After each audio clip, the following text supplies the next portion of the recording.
visit ncpc.org. This message brought to you by the National Crime Prevention Council, the Bureau of Justice Assistance, and the Ad Council. My Hometown is made possible by Herald Community Newspapers. For more local news, visit liherald.com.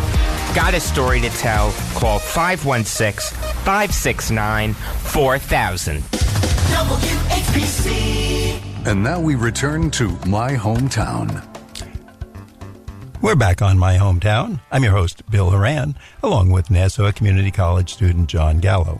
Our special guest today is John Farinacci, a partner with Ruskin, Moscou, and Faltischek, and the co-chair of their Trust and Estates Department. John, I think you had a question. Yeah, as we were discussing before the break, one of the major reasons that lead to disputes within families are the unequal distribution of assets. What maybe are some other reasons that could cause those types of, disputes? And is there anything that families can kind of do to kind of discuss them and to try to avoid them themselves? Right, John. So, as I was saying before, sometimes dealing with it head on while the person who is disposing of their assets is still alive is one way. And a lot of people think of estate disputes as mostly between siblings, and we even call it a divorce of siblings because it could get that nasty. But there are really two other dynamics that are going on in modern life that cause estate disputes that are even worse. And the first is the new spouse, because the people are getting divorced and remarrying commonly, pitted against the children from the prior marriage. And they really don't have that familial connection often and that common interest. So that is a very, that can be a very contentious and nasty area. Once again, while the person is still alive, if it's appropriate, explaining to your children why you're doing what you're doing, and really try to be balanced. You may have to support the new spouse, but yet your children probably deserve something and expect something. A lot of it is just managing people's expectations while you're still alive. The other area is unfortunately the case that elder exploitation and elder financial exploitation has become a huge problem in the last several decades as people are living longer. And with longer life and younger people having dual careers, there aren't often family members to be able to take care of the elderly person. And so we entrust that care to paid people. Now, most people who are in that field to care for the elderly are wonderful people who are doing this for all the right reasons. But just like anyone else, there's always some bad apples, and unfortunately there are too many of them who financially exploit the elderly person. I've got a case now that's been going on for several years that we actually had to make new law on appeal in the appellate courts.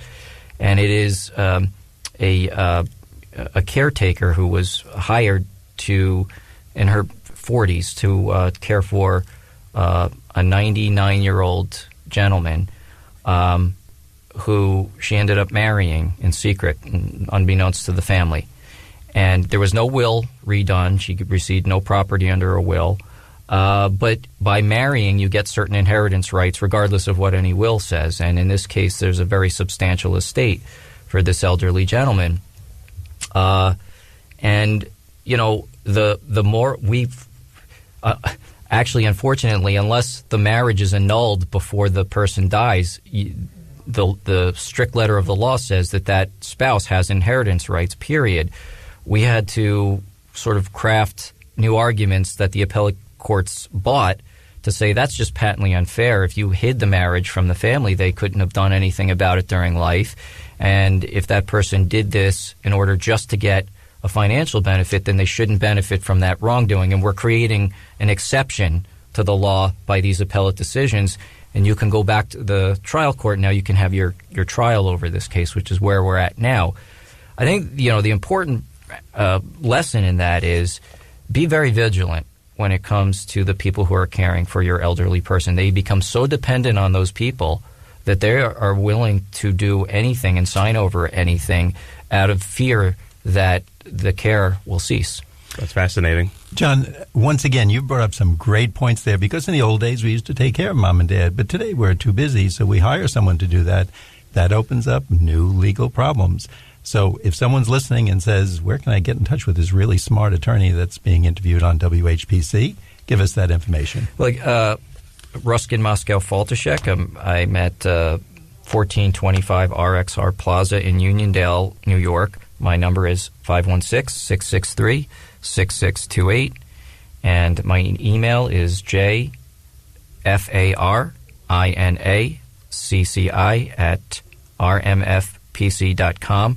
Also, if you just Google me, I'm sure you'll find all my information right up there. And worst case is, I'm sure if they call the firm, Ruskin Moscow, and say, give me that estates guy, John, who was on the radio, they'll find you. They will. Because you're sitting there with the Laughing Heirs T-shirt and Correct. Starting a softball That's team. right. Now, how about the size of the estate? Does that matter when people come? I mean, of course it matters to some degree, but is there someone who says, look, I'm on Long Island, I have a house, there's an 80% mortgage on it, I've got a car, and pretty much that's it, so on Long Island I'm poor, I don't need a will. Is that a good reason? No, because, if you are on Long Island and you've got that house is probably relatively valuable compared to real estate in other regions. And, the cost of estate planning is somewhat relative to the size of the estate, because the less complex the planning is, the less it will cost. It is really a relatively small and worthwhile investment in the grand scheme of things to just make sure that what you've worked your whole life for goes the way you want it to go and not otherwise. And also to avoid litigation that will wipe the entire thing out through legal expenses and other costs by fighting protracted court cases.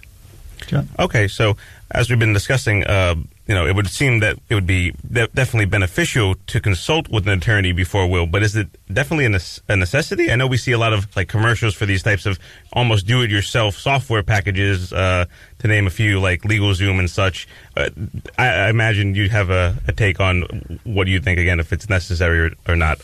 Right. Well, your listeners can't see my smile to that question, but it's like anything else. Dabbling, get what you pay for. You get what you pay for, and dabbling in something that you really don't have expertise in is just rife for pitfalls. We litigate, over these wills that people try to do themselves and these plans that they try to plan themselves because they just don't know, I went to law school for a reason, and I've spent 19 years gaining experience in this area for a reason. So obviously I'm going to say go to a lawyer, but I really do mean it. It's not a self-interested type of thing. And again, planning is a relatively small investment. Litigation later is catastrophically expensive. John, I worked in a suite with state attorneys once, and it was very interesting because when they did a will, and I'm sure many of these things you do too, they would talk to the people to make sure of their competency. And they would ask a certain routine set of questions, which they would make a note in their file that the person was competent. Right. And sometimes incompetent people look fine. They're very well dressed. They sit there, they smile, but they're just not competent. Correct. And then when they sign the will, there is a routine, and there's some, I don't want to say magical, but special words that the court does look at, if I'm correct, that should be said, asked of the people to make sure they know what they're signing, the witnesses know that they're witnessing, it's done in a proper order, people are there, they're not watching Dr. Phil on TV, running back and forth. There is an importance to doing it that way. Absolutely, which is why doing a will under circumstances where somebody might claim incompetency, as opposed to just planning around that through use of beneficiary designations and the like, is better, because it creates a better record later on of competency. Some people will videotape the will signing. Some people will bring someone to a psychiatrist to determine competency. Those methods should be used very, very sparingly. A lot of elderly people have some memory issues, and that doesn't mean they're incompetent. But if the psychiatrist notes some memory deficiencies, that's going to be used in a litigation later on.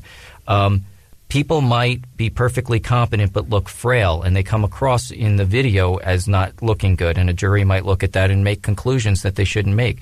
The best witness for the competency is the lawyer who's planned the estate, and that lawyer should take the people who could be accused of unduly influencing the person who's doing the will and keep them out Make sure you do this all with just that person, just the person who's doing the will, and establish yourself as the best witness of that person's competency on what they intended to do. And that's another good point. You just can't do this like at somebody's birthday party and put a will there, etc.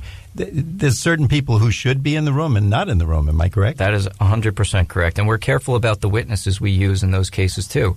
People who have experience in witnessing wills and know what to look for and know that I'm comfortable will make good witnesses after the fact if they're ever called to testify. Now, that sounds funny, so, John, I'm just going to interrupt and talk to John over here and say a good witness. By that, you mean an attorney, a paralegal in a law office because they've done that before, a legal secretary perhaps or something? Is that what we're talking about? Correct. And I will do things to establish the person's competency rather than just asking them leading questions. Is this your will? Have you read it? Do you understand its provisions? Just having them say yes, yes, yes, yes. I will, in front of the witnesses, engage in small talk. I'll talk politics, show that they know who the president of the United States is, show that they know who the vice president is, show that they generally know what's going on in the world. Talk about their hobbies if they're a sports fan. Did you see the game the other night? And all of these things will be noted. We'll make a record of it in our file and have this as good evidence of competency later.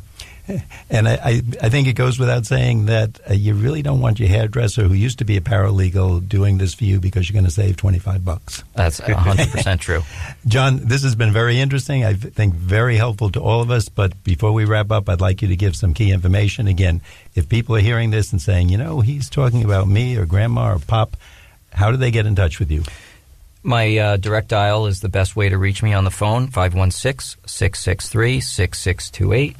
You can email me at jfarinacci@rmfpc.com, or just generally Google me, and you'll find me all over. I've got a relatively significant internet presence. Or just call Ruskin Moscou and say, put that estate guy on, right? Absolutely. They know who you are. That's correct. The secretary knows your name, knows how to... I think so. Most given days. It sounds like that. John, thanks so much for being with us today.